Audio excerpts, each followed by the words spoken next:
Hey everybody, running a little late today for the usual time of the show. Turns out I'm a little under the weather. So anyway, as it goes, I'm going to post this over to the page, and we are going to have BuzzOff from the Masters of the Universe, and I'm going to do this real quick. Gonna have a little bit of fun and hang out for a little bit, and go from there. Um, Sorry about last night. Just an update on that. It turned out that I ended up having a small fever late last night, early this morning, and it put me a little bit out of commission to where I wasn't able to come back on. And then when I finally did get it settled to where I could focus, apparently Facebook was doing some updates last night or was blocking stuff, so I didn't get the chance. But I'm here now, gonna knock this out, and we're gonna have a little bit of fun with it. This character is freaking awesome. This is my hodgepodge hybrid version of BuzzOff. I really, really, really dig this character. He was one of my favorites on the original Masters of the Universe cartoon, and I've always wanted to draw this guy, but the thing is, I have to be perfectly honest with you, I can't remember ever drawing him other than this attempt. So, good thing that my style is a little bit more evolved compared to what it would have been back then, because then I would have been addicted to the original incarnation and wanted to draw him that way. But it's all good. It's all good.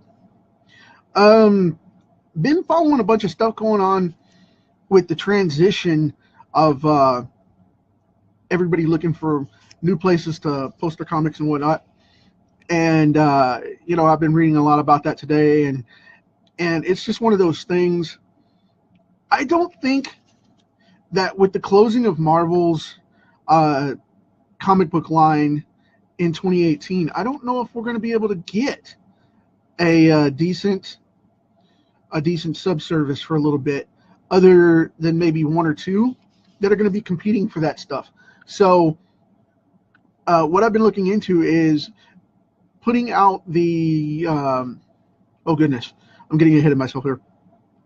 The service that I talked about a couple months ago, the e-comics revolution, and I thought about turning that service on because people have been asking me about it, if I could let them compete with that service and put their books out and worry about having their books focused on production and quality of getting them out to the top of the search engines versus having to fight with Comixology and a couple other places, like Facebook and Comixology specifically, and whatever else is coming out down the line, because there are so many huge, massive business problems with places like Comixology and things like that. And with me getting asked and requested all the time to do that, I think I'm going to put that service out and let you guys have a crack at it and go from there.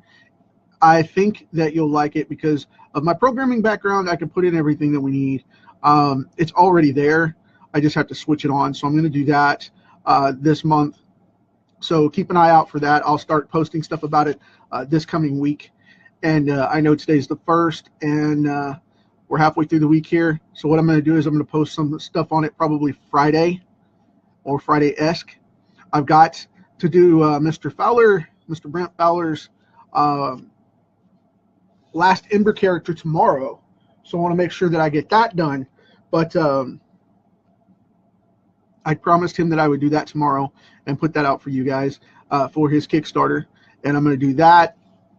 And I've got a couple of other things that I'm going to kick out and start sharing with you guys, including the web comic, because it is the 1st. So that comes out this month. So I'm going to have to start promoting that and getting it in front of you guys so that we can get that going. I moved a couple of server issues yesterday because of the fact that we had some stuff going on and I needed to upgrade because it just wasn't strong enough to hold the podcast. So I was like, okay, cool, whatever. And made some adjustments. And now I have both the podcast up, thank goodness. So that's going to be a good deal. I'm updating that right after this. Finally. I know I got spanked for that one. A couple people, I told them that I was going to have it done last month by the 1st of October, and due to server issues with streaming and things like that, and I had to move it over to a streaming service that would allow for that, and set up the server to handle that overflow, so you guys could see it and it would reach. But prior to that, that was the issue. It was not streaming enough, and iTunes and Stitcher wouldn't accept it until I got the RSS feed up there for that, because even though it was in place, I was having trouble with the RSS feed holding up because there were too many sources pulling it, and it was bogging down my bandwidth. So I had to go off and get all that done. But I won't go too far techie into that and confuse you guys, because I know we're here for the card right now. But that is the update status for that stuff. So I'm going to go real gingerly in here and knock out these eyes really quick, because this dude has the bug type of lenses like the original Fly from the old horror movie, if you ever saw that. And I really love this insect look that he has going on. It was funny because I showed him around, and everybody either picked they either picked BuzzOff, which he is, or they picked Bug from Micronauts, or a lot of people picked off on Sectars, or Insectars, or whatever that cartoon was from the 80s with the bug humanoid people, which I loved that, and I even have some of those comic books from the limited series they put out. Like back in the 80s, they put out everything in limited series. They put out like 5 or 6 pieces to everything, and I have all of those, and I loved that series. But no, it's not the Insectars cartoon. It's not and it's not Bug, which I do love the Micronauts. But this is going to be a very cool and action-oriented pose of BuzzOff. And there's the sections for his chest, which I segmented everything into a bug look, into an insect look, so everything's got a really cool ribbing and ridge to it. And I thought that was pretty neat, if I do say so myself. Which I did. Wahaha. So, anyway. I digress. But, no, this is a cool one. I really love this character. And, like I said, he's one of my favorite masters from the cartoon series. And I'm hoping to see him in the new movie, but you never know, because it's still in limbo as to who's got it exactly. I haven't seen anything nor heard anything yet that has really given me a positive attitude on this thing coming to life. But we got to wait and see, We didn't think we were going to get any more Star Wars. We didn't think we were going to get any more Pacific Rim, or, any of the other stuff that came out these last couple of years, with and then upcoming this year, in fact. So, I mean, I never thought that we would see a decent Justice League movie. I just really didn't. I didn't think we would ever get one, especially one without Superman involved. That's just crazy. But he's been seen on shots for the set and stuff, so I'm hoping he's going to come back, and come back, at least come back to life in the movie, because he got resurrected at the end of the last Batman versus Superman film. So I'm hoping, because they're going to need him, especially to fight Darkseid when that thing comes in. But who knows? I mean, it's such an odd thing, because it's so close to Thanos from the Avengers, but yet I have always thought of Darkseid as a much more menacing character than Thanos. Thanos is a powerhouse, yes, but he comes in rushing in like a bull in a china closet and crushes everybody. But my thing is that whenever he comes across, he's nothing but muscle and mouth. but Darkseid has actual abilities, and I mean he's like a creepy supervillain. You know, he is a hardcore, simple-based supervillain, and you know they looked really close to each other back in the day. Whenever you know people like Jack Kirby and John Byrne and a couple of others would draw those characters, really reminiscent of each other, and then all of a sudden they kind of segmented off when they made the Infinity Gauntlet, and it went more sci-fi and more glam. And literally, I mean, that's the correct word. I mean glam, because that's the way Thanos went. He put himself up on a pedestal, and it wasn't about taking over Earth as much as it was about his vanity. Where for Darkseid, he doesn't care. I mean, he is just a menace to everything, and it's all about domination and destroying, you know, whatever planet that he's bugging on at the time, which Earth has always been a thorn in his side because of the fact of the superheroes coming out, the AKA metas of DC coming out and always being a pain in his butt. And he didn't like that. So, but, you know, I would suggest he just sits somewhere else. But, hey, whatever. You got to invade the planet. You got to invade the planet. It is, it's what it is. So, that's where it's at right now. And, you know, with the new Masters of the Universe movie coming up, I like the rendition for the new cartoon that they did a couple of years back. And I'm hoping that they bring in a hybrid version of that. But in asking for that, you could get things like Michael Bay's Transformers, which, you know, everything is so microscopic and gray and monotoned. I mean, they're great films. Don't get me wrong. I'm a huge fan. So I'm not knocking it. But I don't want people to get ticked off at me and start, you know, sending me dirty emails and messages and stuff. But what I'm talking about is it's very organic in the way that it flows, and it's awesome. But some of the storylines and stuff are a little far-fetched. I mean, even for science fiction, which is hard to say. But then you have, you know, traditionalist and purist, which I am one of, and I totally believe that the characters could have been done in a different way and still been entertaining.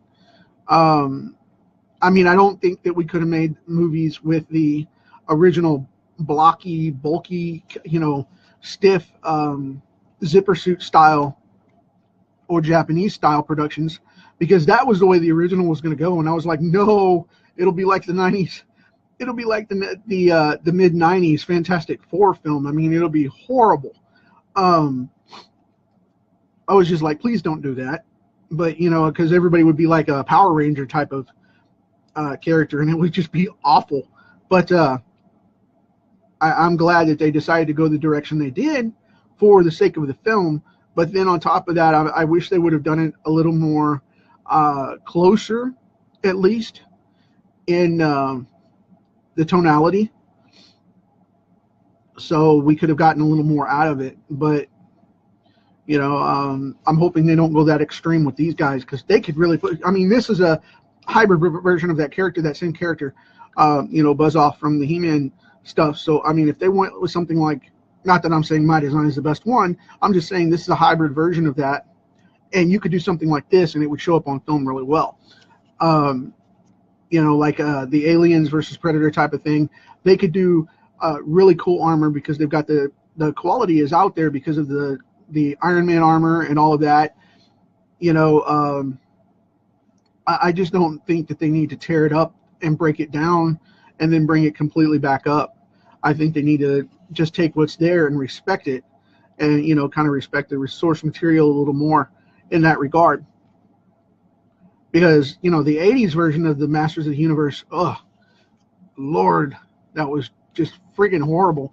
I mean, it was what it was for the time, but, you know, Dolph Lundgren was one of my favorite action stars in the 80s. But the thing is, the dude ruined two of my favorite films and iconic cartoon and comic book characters as heroes, because he played the original Punisher with Louis Gossett Jr. playing a character, I believe his name was Rook. He was a detective. And when Dolph dyed his hair black and tried to, you know, go live like a Ninja Turtle in the sewers and excuse me, fight crime and whatnot. I was just like, okay, I'm done with this. And, you know, Masters came out prior to that, and I was just like, please don't do that. And they did. They did. They tried to do a literal translation, and it didn't work for the time of the production. You know, and the money wasn't there either because it was an experimental process. But then we had, you know, Blade come along and raise the bar and show that you could have a mature comic book movie and make it work. And, you know, there were so many afterward. History of Violence is still one of my favorite comic book or graphic novel conversions or adaptations. Love it, absolutely love it. And then you had things like, you know, From Hell with Johnny Depp, with the Jack the Ripper story. Beautifully done, stuck right to the book. I had no qualms or problems about that at all. Even with Heather Graham being involved, which they, you know, a lot of people, the critics ripped on so bad. And I was just like, no, I think she's cool for the character. But if you haven't seen that yet, I won't spoil it for you. Just check it out. Just go check it. Go check it. I don't know. I've gone into a very poor English accent there for some reason. But there we go. But yeah, I'm hoping they do a good job with it, because that was one of the things that I always hated about the Godzilla movies too, is the fact that they would say, you know, we're gonna keep it traditional, and then they changed it all up, and it's just like, what? And I really enjoyed the version that had Matthew Broderick in it, you know, from 99 or 2000, right around in there. I really loved that version. It had way better effects than most of the originals prior.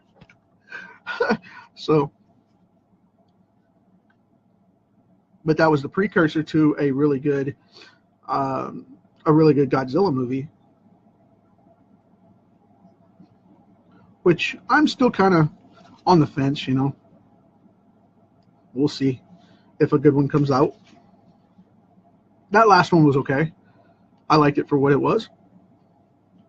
I don't think the monster appeared enough, but we'll see. We got to give him props and give him credit, man. Let him have a chance. So what I'm doing now, because this guy is flying around the sky here, I'm going to switch over to, that's not my 3, there's my 3. I'm going to switch over to a finer lead here and see if I can get this to work. Because I'm going to just kind of fill this in a little bit to show motion for the wings, rather than showing the wings static, because he's actually in the air. And I don't want to have him just fall out. So we've got that going on. Let me see where, there's the edge of his shoulder, so we're good there. And he's got 4 wings in here. But what I've got him doing right now is I've got him fluttering these things at high speed to move. So that's the reason why there's going to be gaps in there. I want to show that motion.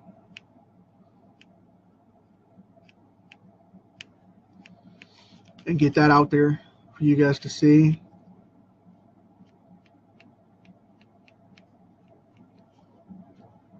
So get right back there.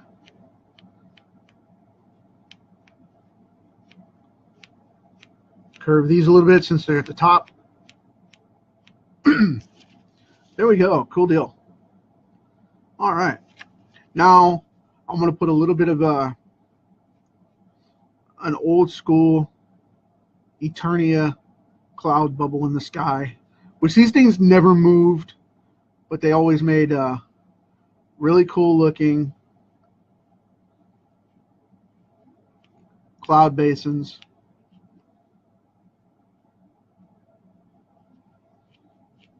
Put a little bit of a couple of dashes underneath there to make it look like it's got a shadowed bottom. And there we go. We have BuzzOff. Now I'm going to go in and detail this out a little bit. Go back to my 5 here and start detailing out these segments just a little bit. kind of making them pop up and look a little more rough.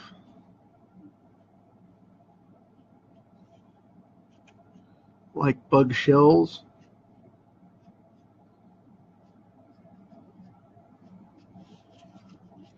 So that they pop out a little more.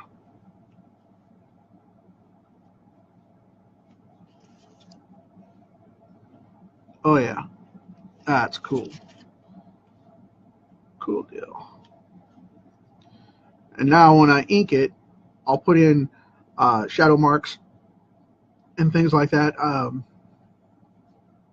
Probably more when I color it. I'll tone it. That way I don't blacken it out and make it too heavy.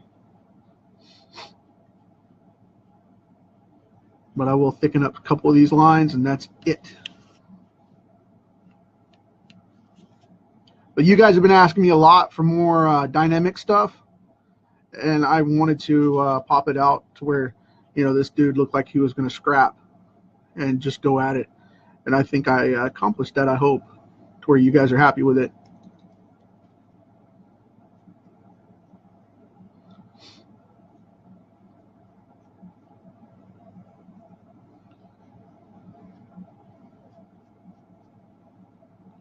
Try to get a little more shadow here and there.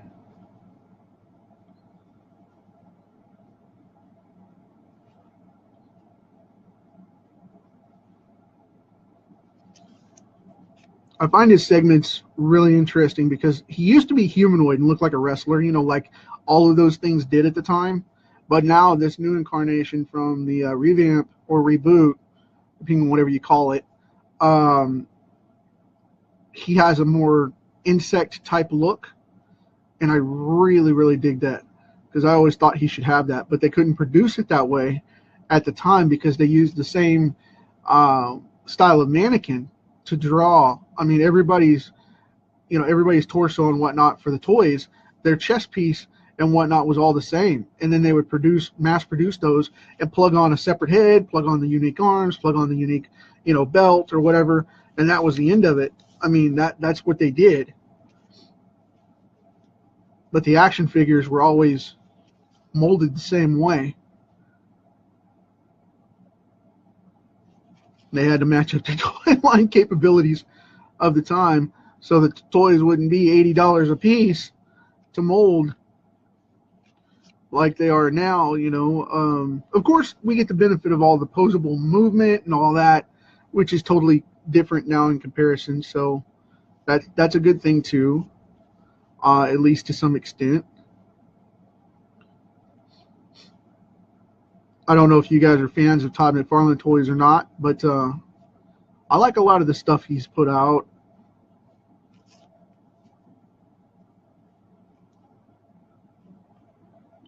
I digs it.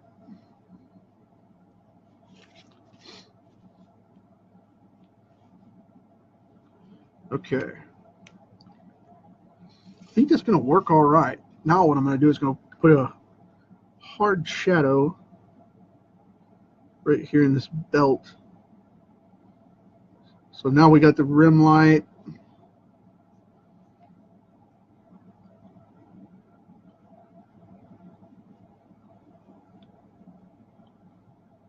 Put in that classic